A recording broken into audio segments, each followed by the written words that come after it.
Kali ini mari kita bicara silogisme disjungtif.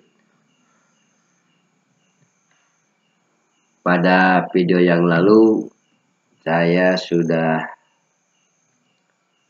membicarakan silogisme bentuk yang lain, yakni silogisme kategoris. Baik, mari kita lihat saja bahwa silogisme, masih ingat saya yakin, merupakan penarikan kesimpulan deduktif, mana silogisme itu ya ada silogisme kategoris. Ini pada video yang lalu kita sudah bicarakan meliputi pengertiannya, unsur-unsurnya, hukum-hukum silogisme, dan bentuk-bentuk silogisme kategorik. Di samping silogisme kategoris itu ada silogisme hipotetis. Silogisme hipotetis dapat kita bedakan menjadi silogisme disjungtif dan silogisme kondisional. Nah, saat ini kita akan membicarakan silogisme disjungtif, meliputi unsur-unsurnya, tipe-tipenya, dan hukum-hukumnya.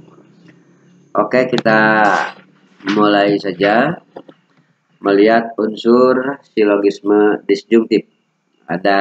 Dalam silogisme pada umumnya ada 3 unsur, yaitu premis mayor, premis minor, dan konklusi.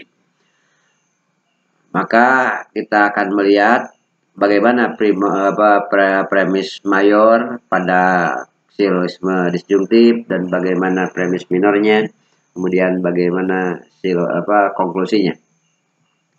Pada silogisme disjungtif, premis mayor berbentuk proposisi disjungtif P atau Q. Sedangkan premis minor berbentuk pengakuan atau juga mungkin pengingkaran terhadap salah satu predikat di premis mayor. Jadi mengingkari P atau menerima P, mengingkari Q atau menerima Q. Jadi pada premis minor ini ada 4 kemungkinan, yakni P bukan P, Q bukan Q. Unsur yang ketiga tentu saja adalah konklusi. Mari kita lihat contoh berikut. Premis mayornya, dia masih hidup atau sudah mati. Jelas ini adalah bentuk disjungsi P atau Q. Kemudian kita lihat premis minornya. Nah, dia masih hidup. Jadi di sini bentuknya adalah afirmatif. Afirmatif, dia masih hidup atau sudah mati. Maka premis minornya dia masih hidup. Maka kesimpulannya jelas adalah dia belum mati. Ya iyalah, kalau masih hidup itu belum mati. Itulah unsur silogisme disjungtif. Jadi premis mayornya berbentuk proposisi disjungtif, premis minornya ada 4 kemungkinan, yakni afirmasi P, negasi P, afirmasi Q, atau negasi Q. Tipe silogisme disjungtif tentu saja bisa kita lihat pertama dari bentuk premis mayor. Ada 2 tipe.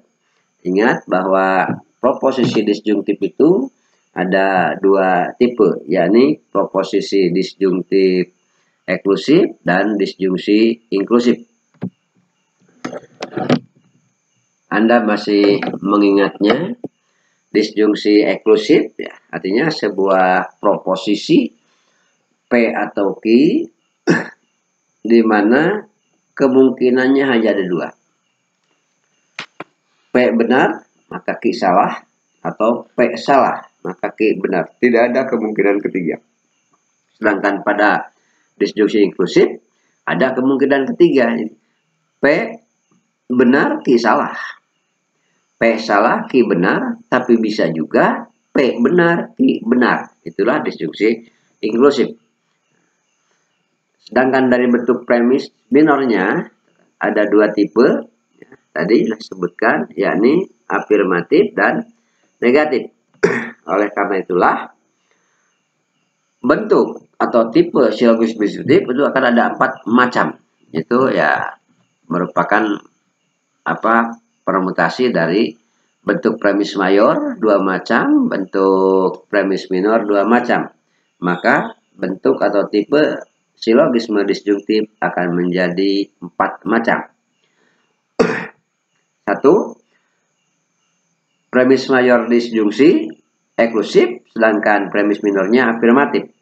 Yang kedua, premis mayornya disjungsi eksklusif, premis minornya negatif. Yang ketiga, premis mayornya disjungsi inklusif, sedangkan premis minornya afirmatif.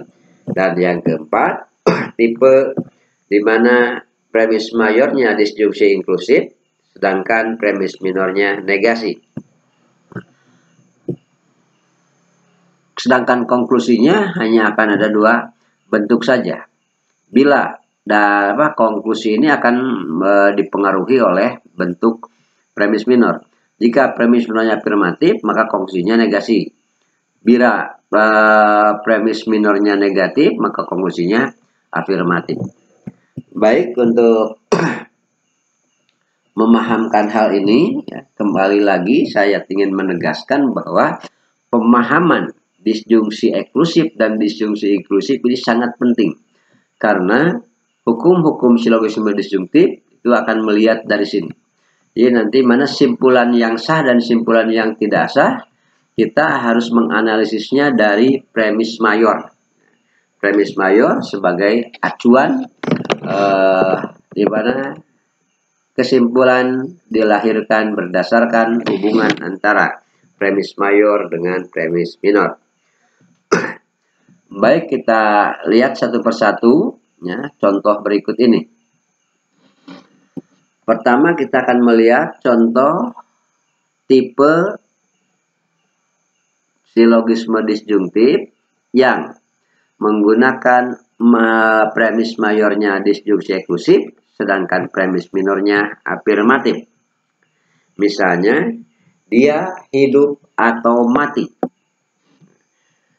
Nah, dia masih hidup. Maka atau jadi dia tidak mati. Silahkan diperhatikan baik-baik. Dia hidup atau mati. Ini merupakan bentuk proposisi disjungsi eksklusif. Kenapa? Sebab kalau hidup tidak mati. Kalau tidak hidup, ya mati. Artinya hidup atau mati hanya akan terjadi benar salah satunya. Mungkin hidupnya yang benar, maka mati salah. Atau hidupnya salah, maka mati benar. Dan ini tidak ada alternatif ketiga. Tidak ada yang salah dua-duanya atau benar dua-duanya. Kita lihat. Proposisi pada premis mayor merupakan proposisi disjungsi eksklusif. Premis minornya menerima salah satu alternatif, salah satu predikat pada premis mayor, yaitu hidup. Maka kesimpulannya akan berbentuk negasi. Dia tidak mati.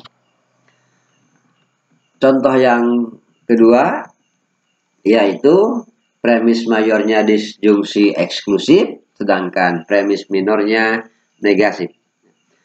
Maaf, ini negatif, bukan afirmatif. Mari kita lihat. Dia hidup atau mati. Minornya negatif. Nah, dia tidak hidup. Maka hanya ada satu kemungkinan, hanya ada satu kepastian konklusi, yakni dia sudah mati. Mari perhatikan benar kepastian dari sebuah simpulan pada bentuk 1 dan bentuk 2. Bentuk 1 perbedaan dengan bentuk 2 pada premis minor dan simpulan.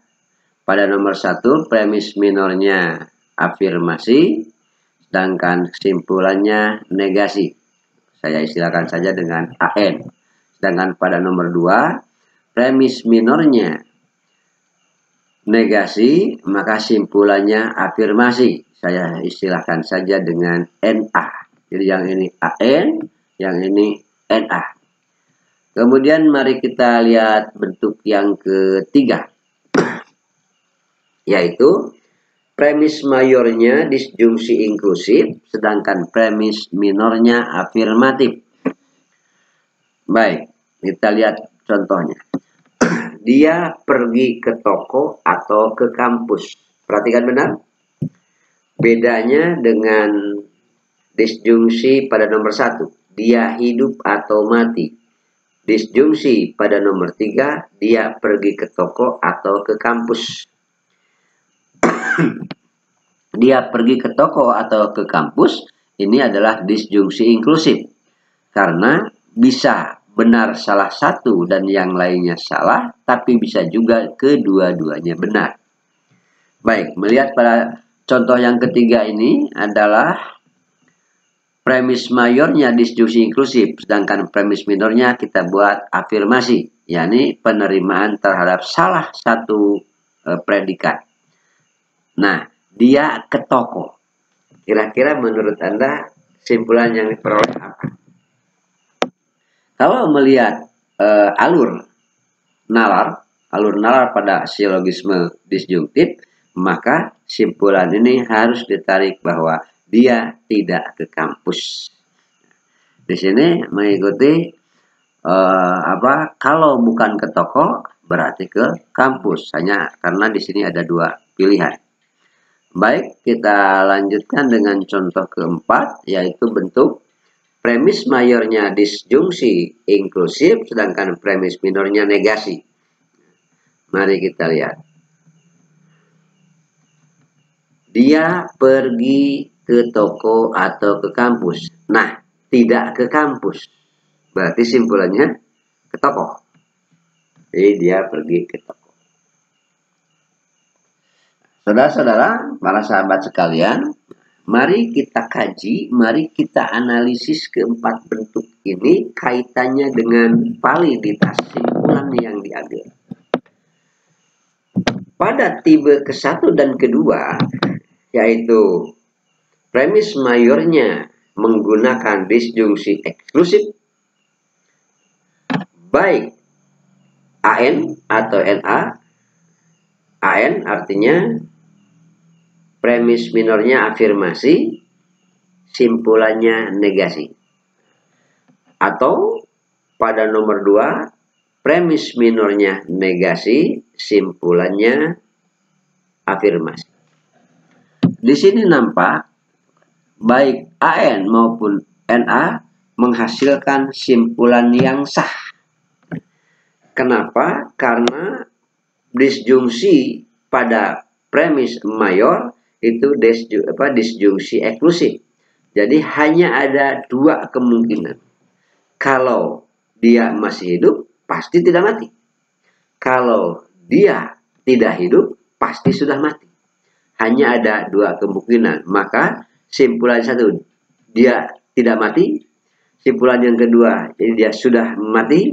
Itu adalah simpulan yang sah. Tapi mari kita lihat pada bentuk ketiga. Bentuk ketiga, yakni disjungsi mayornya adalah disjungsi inklusif. Begitu pula pada nomor 4. Mari kita lihat. Dia pergi ke toko atau ke kampus. Nah, dia ke toko. Simpulannya dia tidak ke kampus, ini tidak mutlak benar. Tidak mutlak benar. Kenapa? Sebab bisa saja dia pergi ke toko, tapi juga dia pergi ke kampus. Jadi belum tentu ketika dia pergi ke toko itu belum tentu dia tidak ke kampus. Jadi simpulan bahwa dia tidak ke kampus hanya karena dia ke toko itu tidak sah. Karena ada alternatif ketiga. Jadi bisa benar kedua-duanya. Bisa benar kedua-duanya. Atau bisa salah kedua-duanya. Nomor 4 juga demikian. Dia pergi ke toko atau ke kampus. Dia pergi ke toko atau ke kampus.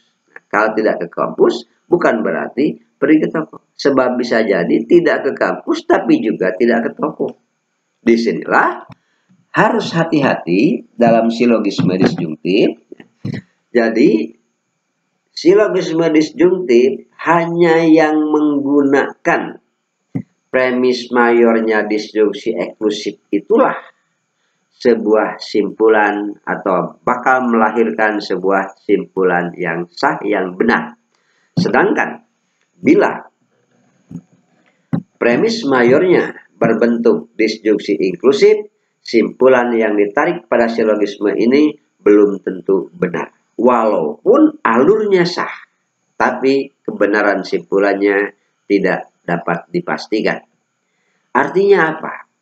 Artinya hanya silogisme disjungtif eksklusiflah yang dapat dijadikan bukti kebenaran atau kesalahan sesuatu silogisme. Dengan kata lain, silogisme disjungtif itu bisa digunakan untuk membuktikan sesuatu. Sedangkan silogisme disjungsi inklusif itu tidak dapat dijadikan bukti.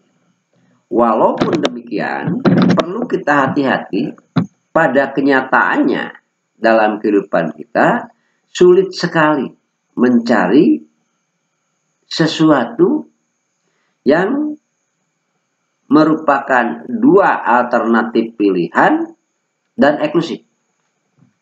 Yang banyak justru dua alternatif pilihan tapi inklusif. Seperti umpamanya saya katakan, besok saya mengajar atau pergi ke pasar. Besok saya mengajar atau pergi ke pasar. Itu inklusif. Kenapa? Sebab bisa saja saya ke pasar juga ke ngajar. Itu demikian. Apabila benar-benar eksklusif, itulah yang dapat kita jadikan satu bukti. Dalam kehidupan sehari-hari sering orang membuat alasan seolah-olah dia memberikan atau menyodorkan satu argumen premis mayor yang merupakan disjungsi eksklusif, padahal sebenarnya disjungsi inklusif, sehingga argumennya tidak bisa dijadikan patokan kebenaran. Baik, mari kita terapkan pada kasus ini. Kasus ke-1, yang ambil tas itu Wati atau Iman. Nah, yang ambil tas itu bukan Iman. Jadi coba apa simpulan Anda dan mengapa begitu? Sepintas mungkin Anda akan menggunakan nalar silogisme disjungtif seolah-olah premis mayornya eksklusif. Mungkin Anda akan dengan mudah mengatakan, oh, jadi yang mengambil tas itu Wati. Kenapa? Sebab kita lihat P atau Q. Nah, bukan P, bukan Q, maka pasti P. Apakah benar demikian? Mari kita perlihatkan lagi. Yang ambil tas itu Wati atau Iman. Ini inklusif. Sebab bisa saja Wati dan Iman. Bisa saja bukan Wati, bukan pula Iman. Artinya tidak bisa hitam putih. Kalau bukan Wati, pasti Iman. Kalau bukan Iman, pasti Wati. Gak demikian. Gak demikian. Selalu ada alternatif ketiga di sini. Jadi simpulan yang mengatakan bahwa Watilah yang mengambil tas itu, ini tidak bisa dibenarkan. Artinya dengan bukan imannya atau dengan penyataan bahwa Iman bukan yang mengambil tas, tidak bisa dijadikan bukti bahwa Wati yang mengambil tas. Kemudian kita lihat kasus kedua. Seorang istri, katakanlah A mati di rumah pada tanggal 2 Juni 2020 sekitar pukul 5 pagi. Ternyata kematian itu menurut dokter itu adalah akibat pembunuhan. dari beberapa penelusuran ada indikasi dibunuh oleh suaminya. Mungkin indikasinya telah bertengkar, sudah lama bertengkar, dan pada waktu ditemukan suaminya tidak ada di sana. Maka banyak kecurigaan bahwa yang membunuh itu adalah suaminya. Oleh karena itulah dikembangkan asumsi yang membunuh itu suaminya atau orang lain. Mari kita perhatikan, suaminya atau orang lain. Yang membunuh itu suaminya atau orang lain. Kemudian ada seseorang yang bersaksi bahwa tanggal 2 Juni 2020 sekitar pukul 4 sampai pukul 6 dia bertemu dengan B. Ingat, B itu adalah suami si A yang bisa disangkakan sebagai pembunuh istrinya. Ternyata seseorang yang bersaksi itu bahwa pada tanggal 2 Juni 2020 sekitar pukul 4 sampai pukul 6 dia bertemu dengan B itu di stasiun. Jadi kesimpulannya seperti apa? Baik, kalau kita coba susun.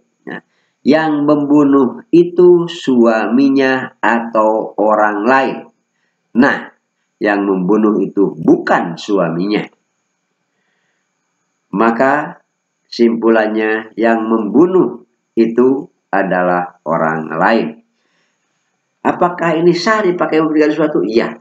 Karena antara suaminya atau orang lain ini adalah eksklusif.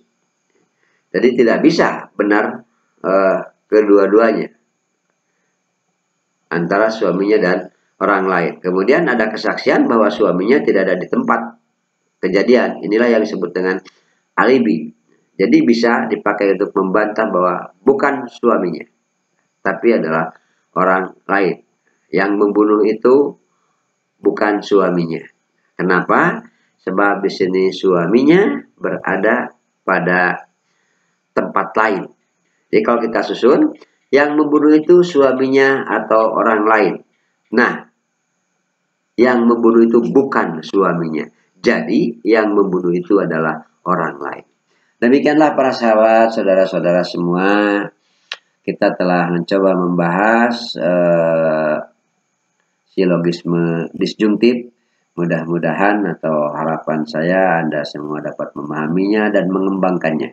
Selamat berjumpa kembali pada video yang akan datang. Insya Allah kita akan membahas satu lagi, yaitu silogisme kondisional. Sampai di sini, jangan lupa subscribe dan like-nya. Terima kasih. Assalamualaikum warahmatullahi wabarakatuh.